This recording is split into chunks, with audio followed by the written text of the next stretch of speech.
మొత్తం 4 డివిజన్లలోనూ ఆ సంఘం క్లీన్ స్వీప్ చేసింది.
సింగరేణి బొగ్గు గనులపై ఎర్ర జెండా రెపరెపలాడింది.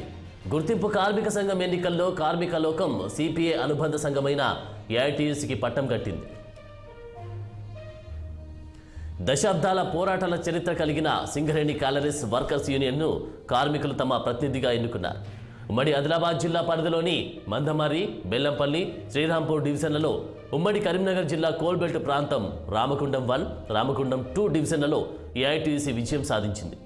దీంతో సింగరేణి కాలనీస్లో 7వసారి జరిగిన కార్మిక సంఘం ఎన్నికల్లో ఏఐటియుసి ఘన విజయం సాధించింది.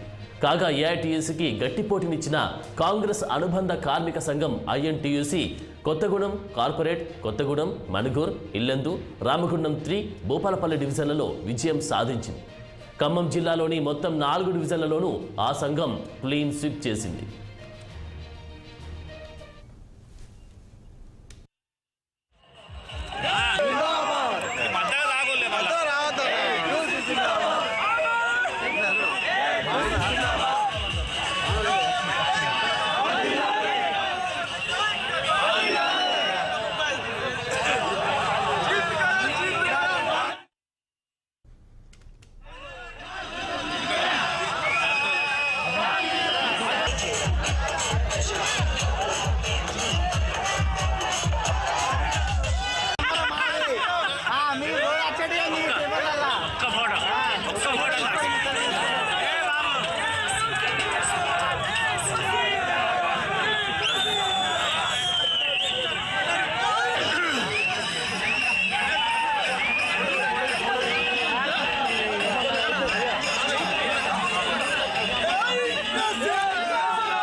నేడు తెలంగాణకు కేంద్ర హోంమంత్రి అమిత్ షా రానున్నారు.